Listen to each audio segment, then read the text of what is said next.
What is Belichick's relationship with Brady? A Patriots player speaks up on how it is to play for the Patriots. It's going to get interesting, so stay tuned. Welcome to The Sports Perspective, an American football fan cast about the New England Patriots and also news from around the league. Here is your host, Roy. Well, hello, everybody. Welcome to the show. I am your host, Roy, and we have all kinds of goodies to discuss today. But I want to start on a sad note. San Francisco 49ers great Dwight Clark has died at age 61. Sad day. He actually passed away Monday with Lou Gehrig's disease. Dwight Clark, who was a two-time Super Bowl champion and an All-Pro, I might add, made one of the greatest plays in playoff history. He actually helped cement the reason why I love football today. I actually watched that game. I was into football back then, but I wasn't a huge fan, and he really helped with me becoming a huge fan of football. And if you're wondering what the play was, if you've ever heard the term the catch, that was Dwight Clark. Dwight Clark made the catch, the greatest catch in history as far as I'm concerned. And that catch actually helped the 49ers win Super Bowl 16. It was a great game. I hated the Cowboys. I still hate the Cowboys today. I can actually remember really watching that game and rooting against the Cowboys. I can remember like it was yesterday. Me and my friends sitting in the living room watching the game. And I can remember waiting to play football after the game, but it was too dark, so we had to go out in the morning and try to duplicate the catch. Great times. And I can actually remember the catch happening.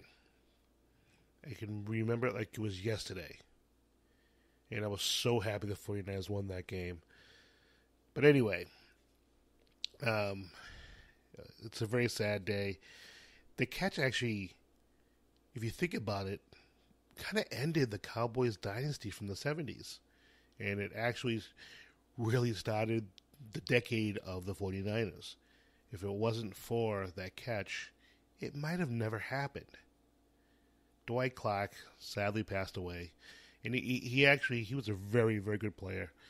He actually had over 6,000, almost 7,000 yards receiving. He had over 500 receptions. And the funny thing is, he only got on the 49ers almost by mistake. Bill Walsh was calling to arrange a throwing session for the Clemson quarterback, Fuller. He wanted to get a workout from him. But Clark ended up answering the phone, so Walsh invited him to come down to catch passes for Fuller. Well, they liked what they saw, and they ended up drafting him in the 10th round. Can you imagine that? And they actually teamed him up with the third-round drafted quarterback out of Notre Dame. We all know who that was, Joe Montana. And as you can see, the rest is history. Again, sadly, number 87, we lost another great one. Rest in peace, Dwight Clark. Okay, bye, guys and gals. Rob Gronkowski is in camp. Brady's in camp. Freaking hallelujah. How nice of Gronkowski showing up to actual camp he has to be at. Good boy. He's actually saying he's glad to get back to work. And one funny thing, somebody asked him today, it's Tuesday the 5th rather, not the 12th, the 5th. And they asked him if he wanted a new contract. And he replied, who wouldn't? Good answer. He was actually at a charity event over the weekend when he announced that he was definitely going to be at camp. And he was doing a charity called Buzz Off. And it's for kids with cancer. And if you don't know what that is, it's when celebrities, athletes, and people alike get together, get their head shaved, and it raises money and awareness for kids with cancer. You can actually follow them on Twitter at Buzz for Kids. That's at Buzz, B-U-Z, for Kids. One word. You can follow them and get involved. It's a good cause, and everyone should get involved. And last word is Gronkowski and the Patriots are still working on a contract, so we'll see how that plays out. I'm sure they're going to do something. Got to keep him happy.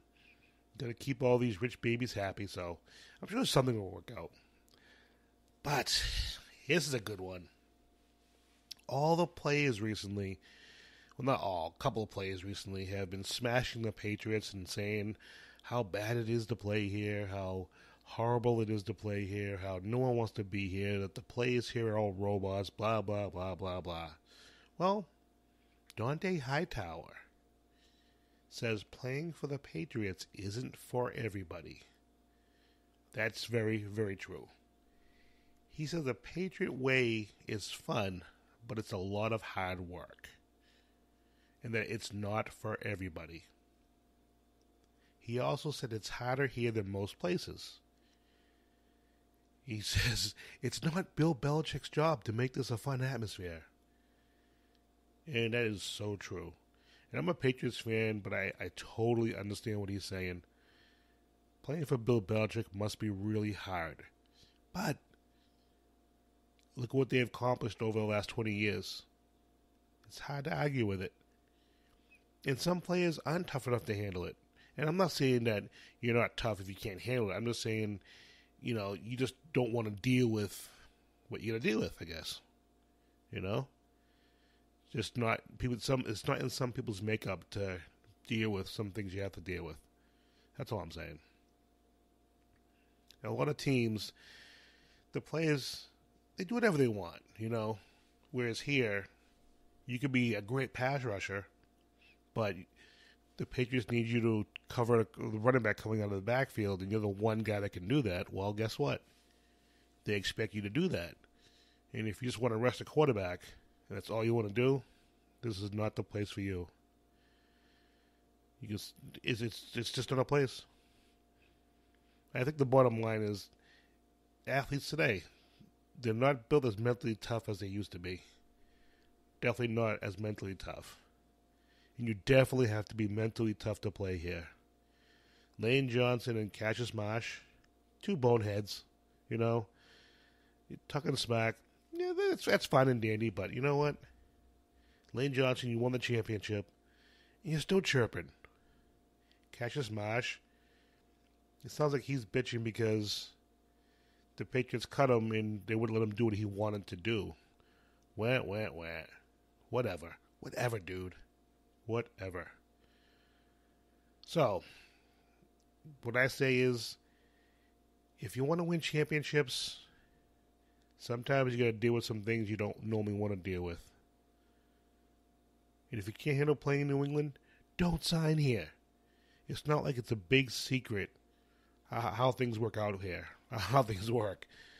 You know, Cassius Marsh knew what he was getting into, unless he's a total moron. He totally knew what he was getting into. So that's on him. Totally on him. And, you know, Shane McClellan, who I've given some gripe to over the past few years, he said the last 2 years was the best of his career. And other players have even said on the Patriots' current roster that losing is no fun. That is so true. Ask the Cleveland Browns. Ask them. And one note on Shane McClellan, this might be the end of his career with all the concussions. There's talk of him not coming back. He wants to try and play, but he's saying that with all the concussions, it might not be in his best interest. So if he doesn't play again, good luck, Shay. Good luck with the rest of your life, my friend. Now, more Patriots drama. Belichick was asked about his relationship with Brady. Well, first off, NFL Network Insider and NFL Network's Mike Garafolo and Ian Rappaport in April reported that Brady was seeking a new contract. And all this crap going on, and this is supposedly part of it. And Brady supposedly convinced that the Patriots needed to trade Garoppolo. And with that being said, Brady's got 2 years on his current deal left. Through all this crap, Belichick says he and Brady's relationship have always been good. Really? I would bet it'd be a lot better if he didn't force you to trade Garoppolo and he was still here. Yep, that's right, I said it. Belichick says him and Brady get along fine. Yeah, okay. I still want to know if Brady's all in or not. I'm sure he probably is, but for the first time in me being a Patriots fan, a Brady fan, I'm questioning whether he wants to be here. No, I know he wants to be here, but he's 40. His kids are getting older, and he probably wants to spend some time with his kids. Can anybody, be pissed at him for that? No. But forcing them to trade Garoppolo, and then you suddenly go, yeah, no, I'm not feeling it. I'm out of here. Yeah, that's not a cool look. Not cool at all. Okay, kids, we got some NFL news for you. Well, in Green Bay, there was a softball game, and Clay Matthews broke his nose. Got smashed right in the face with a line drive. It's all over YouTube. It's pretty bad. Doesn't have great reflexes, apparently. He was pitching in the Packers green and gold softball game this last Saturday. And he was pitching to the Packers offensive lineman, Lucas Patrick. And like I said, on YouTube is a video if you want to see it. The ball was hit a line drive right to his head. He didn't even have time to deflect the ball, I don't think. I don't think the ball even touched his glove. Right in the nose. He was taken to the emergency room. And Matthews later tweeted he will be having surgery for a busted nose after the swelling goes down. You can see the tweet, if you want to see his tweets, at Clay Matthews 52. That's at Clay, CLAY, MATTHEWS 52. And Matthews, by the way, is in his 10th season. My God, I can't believe it's been that long he's been in the league. I would have guessed 6 years maybe, not 10. 10 years. 10 freaking years. But he's missed 6 games in the last 4 years. He's getting a little bit more injury prone.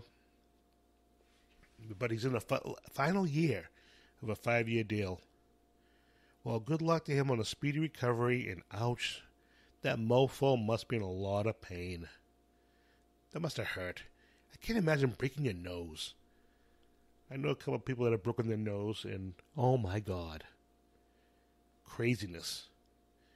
And speaking of craziness, Hugh Jackson jumped in a lake. Yes, the Cleveland Browns head coach jumped in Lake Erie. He made a promise, I guess, to the fans. Anyways, I guess he raised $30,000 for charity to do this, and it's to help to battle human trafficking in Cleveland.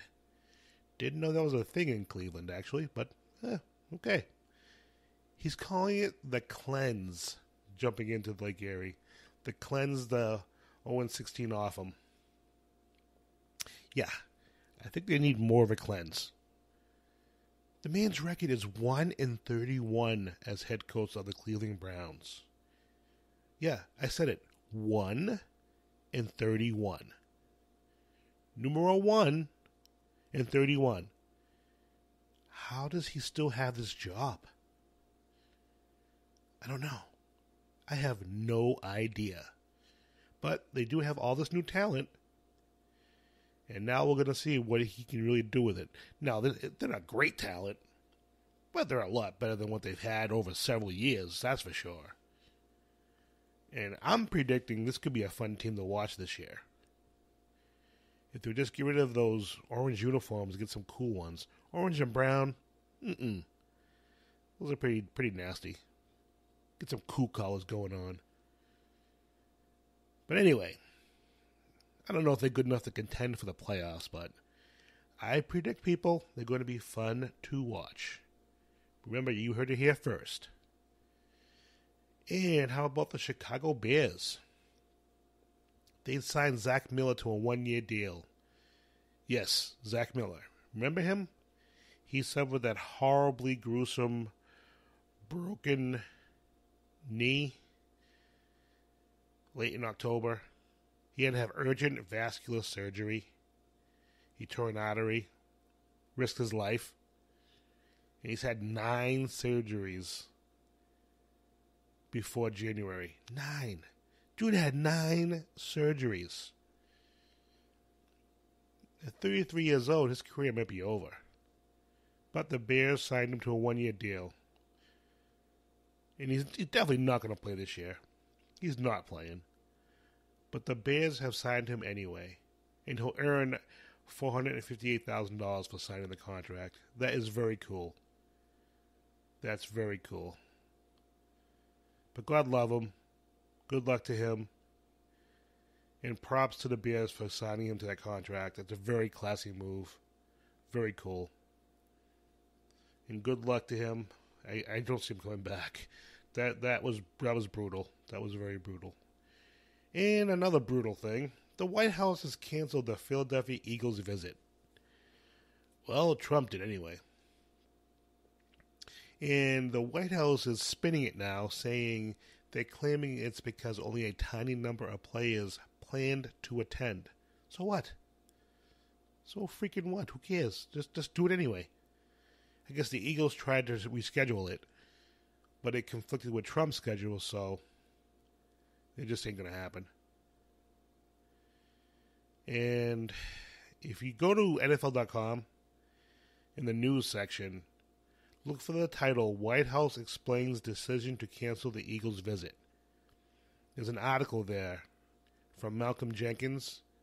Talks about what's going on, and just check out the article. If you're a football fan and you're aware of all the drama going on with the national anthem and this White House crap going on, check it out. You definitely want to check it out. Or if you want, you can go on Twitter to Malcolm Jenkins. The fight continues. Hashtag fight continues. He wrote a letter to Eagles fans, which is actually in the NFL.com article also. And it's very cool. You really should read that letter. It's an awesome letter, and I applaud him for it. And it's funny, Trump, he's been in the news more than any other president this early in time in office. Think about it. Who's been in the news more than him this short time in office? Nobody. Most of the people, presidents want to stay out of office. Stay out of trouble. Not him. Freaking crazy. All right, people. That's the show for today. If you're listening on Spreaker, like and subscribe. Apple Podcasts, subscribe, rate, and review. It gets the show noticed. And if you have any questions, comments, or just want to give your perspective on what was discussed here today, you can hit me up at Facebook, Roy Brady, email sportsperspective17@gmail.com, Twitter, Roy Brady Jr. Till next week, everyone, have a good one.